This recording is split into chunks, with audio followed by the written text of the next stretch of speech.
प्रिय विद्यार्थियों, हम नाज़ीवाद और हिटलर की चर्चा पूर्व में कर रहे थे। इससे पहले हमने देखा कि किस तरह से जर्मनी में हिटलर को, नाज़ी पार्टी को सफलता मिली। हिटलर ने 1933 में शासन सत्ता अपने हाथ में लेकर जर्मनी की आंतरिक गृहनीति को प्रभावित किया, यहूदियों का सफाया किया, अपने विरोधियों का अंत किया, जर्मनी में नाज़ी दल को सफलता दिलाकर अन्य समस्त जो उसके विरोधी थे उनका अंत करके शासन सत्ता अपने हाथ में ली।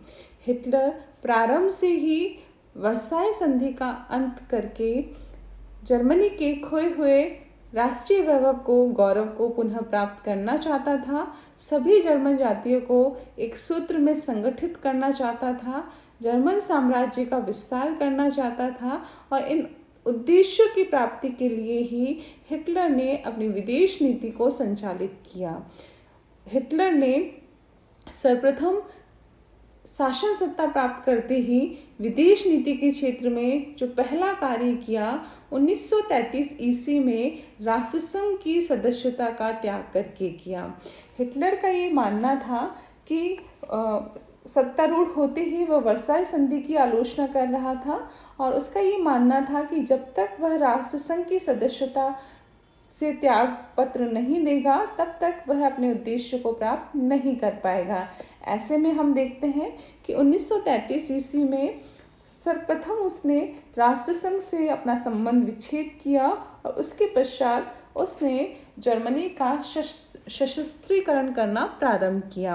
1934 ईस्वी में हिटलर ने जो दूसरा महत्वपूर्ण कार्य किया वो था पोलैंड के साथ 10 साल का अनाक्रमण समझौता करना। हिटलर ने पोलैंड के साथ 1934 ईस्वी में ये संधि की, जिसके अनुसार दोनों राज्यों ने ये आपस में वादा किया कि वो 10 साल तक एक दूसरे की सीमाओं में कोई भी हस्तक्षेप नहीं करेंगे और दोनों ही एक दूसरे के विरोधियों को कोई भी सहायता नहीं देंगे। ऐसे में हम देखते हैं कि पोलैंड के साथ मैत्री संधि करके हिटलर ने कुछ समय के लिए उस तरफ से अपना ध्यान हटा लिया था। इसके पश्चात हिटलर ने विदेश नीति के क्षेत्र में जो तीसरा महत्वपूर्ण कदम उठाया वो था 1934 ईस्वी में ऑस्ट्रिया को हड़पने का असफल प्रयास करना। इसके लिए ये कहा जाता है कि जब ऑस्ट्रिया चांसलर डॉल्फस की वहाँ के नाजियों ने हत्या कर दी तो हिटलर के समर्थन से वहाँ पर ऑस्ट्रिया को हड़पने का प्रयास किया जा रहा था। परंतु ऐसे में हम देखते हैं कि प्रारंभ में इटली जर्मनी का विरोधी था, तो मुसोलिनी ने जर्मनी की इस नीति का विरोध किया और हिटलर द्वारा ऑस्ट्रिया को लेने का जो प्रयास था उसे असफल बना दिया।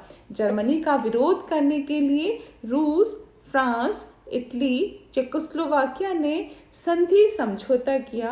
तो इस तरह से विवश होकर जर्मनी को, हिटलर को ऑस्ट्रिया से पीछे हटना पड़ा।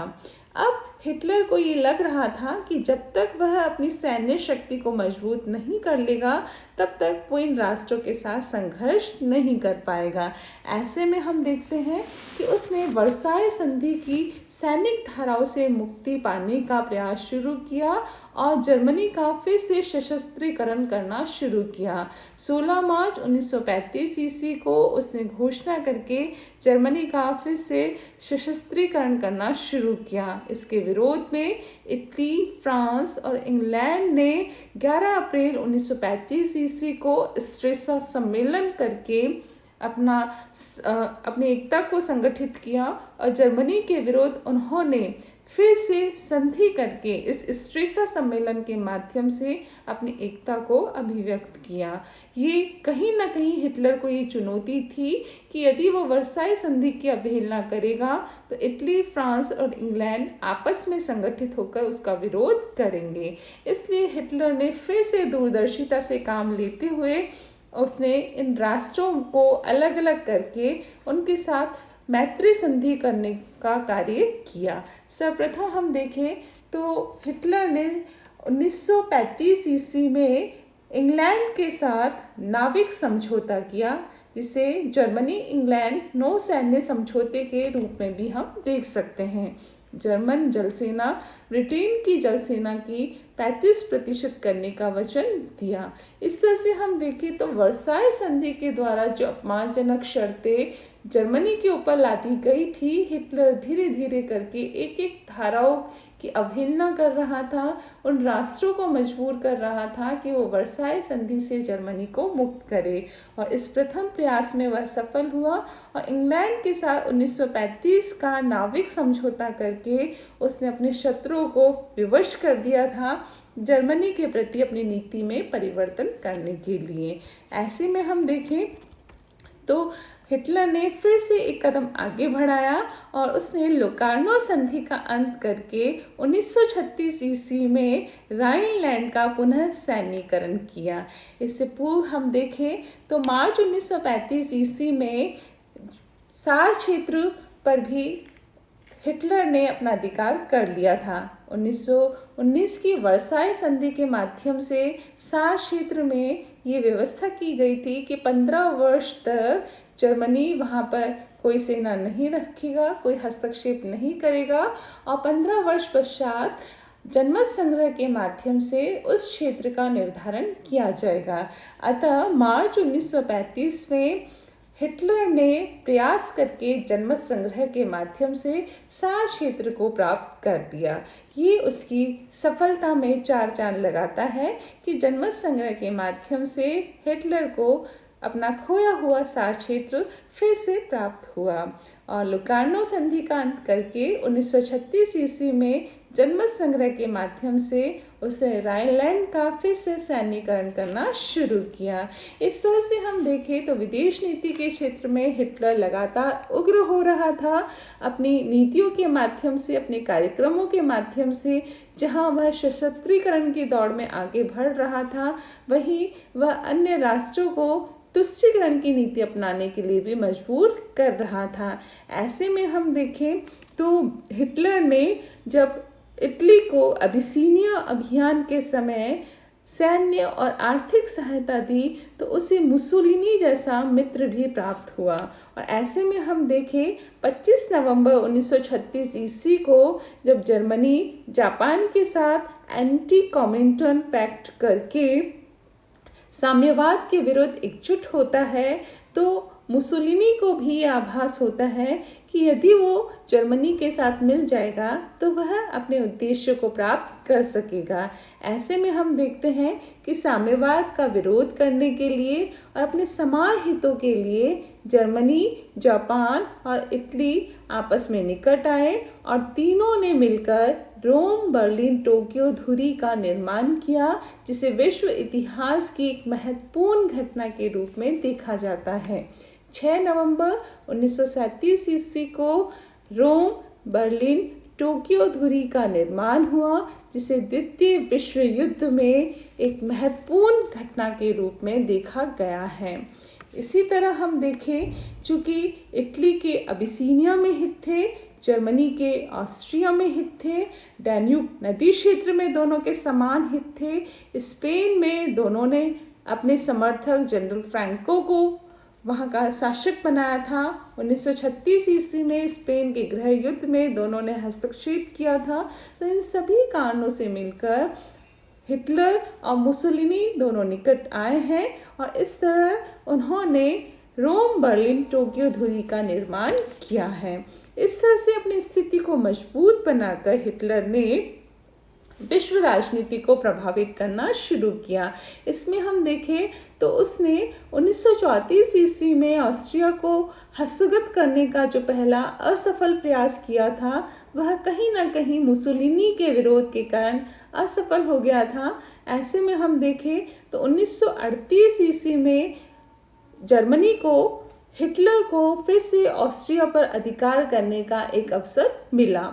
1938 ईस्वी में हिटलर ने ऑस्ट्रिया में हस्तक्षेप करके वहाँ के चांसलर शुशनिक को धमकी दी कि वो जर्मनी